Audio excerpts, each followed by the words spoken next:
Migration will continue as long as inequality persists, says Haiti's Prime Minister as Del Rio Bridge crisis ends addressing the border crisis. Before the UN General Assembly on Saturday, Henry pointedly reminded the world that many countries which are prosperous today have been built through successive waves of migrants and refugees. Global inequality is the fundamental driver of such crises, he also said.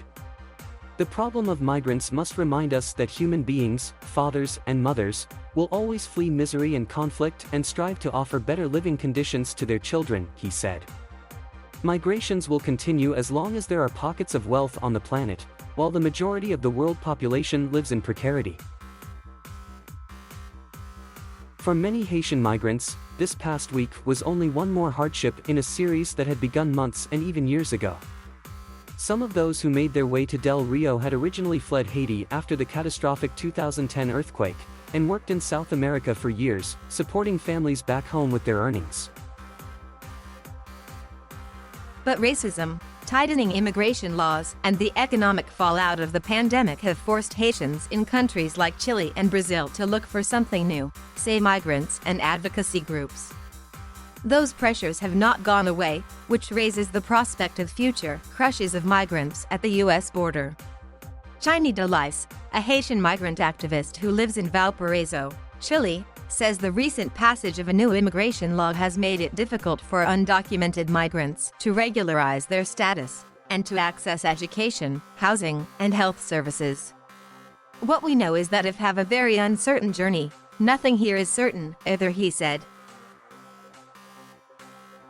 In Brazil, another common origin country for Haitian migrants, Gilbert Lafortune says he is still contemplating heading for the U.S. The 49-year-old father, who lives in Sao Paulo, says soaring inflation has made everyday survival impossible for those who are also supporting families back home in Haiti. With the rising inflation, the cost of everything has gone up: light, gas, water, food.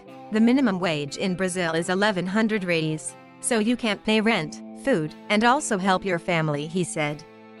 Therefore, a lot of people need to leave and go to the U.S.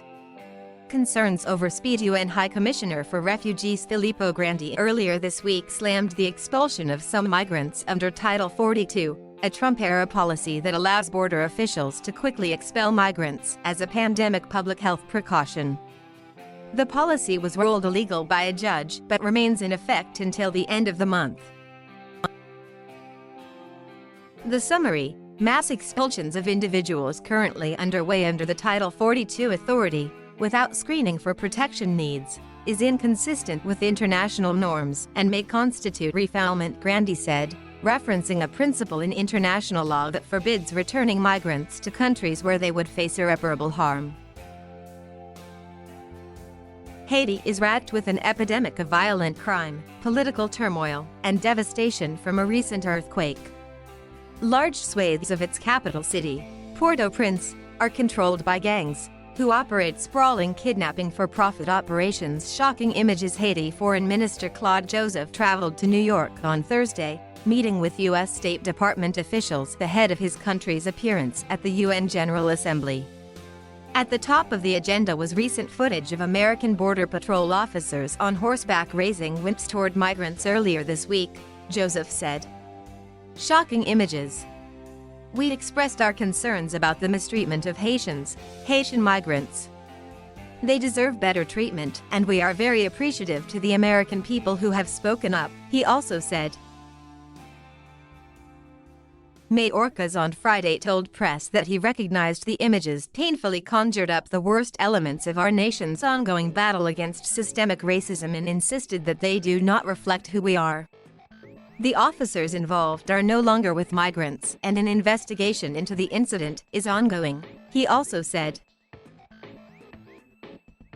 Haitian officials were negotiating with the U.S. about the migration crisis on a daily basis, according to Joseph. He sees it as a diplomatic victory that some Haitians have been allowed to remain in the U.S. and be heard by an immigration judge. Approximately 12400 are expected to get a chance to appear in immigration court. But some of those who are already back in Haiti are furious with their leaders. whom they say failed to stand up to Washington and should not have accepted the deportations. They told us to accept the reality and board the plane. They said life does not end when you return to your country, he said. But the only question I need to ask my leaders, the official who signed the deportation agreement, do they have jobs for all these Haitians who have been sent back to the country?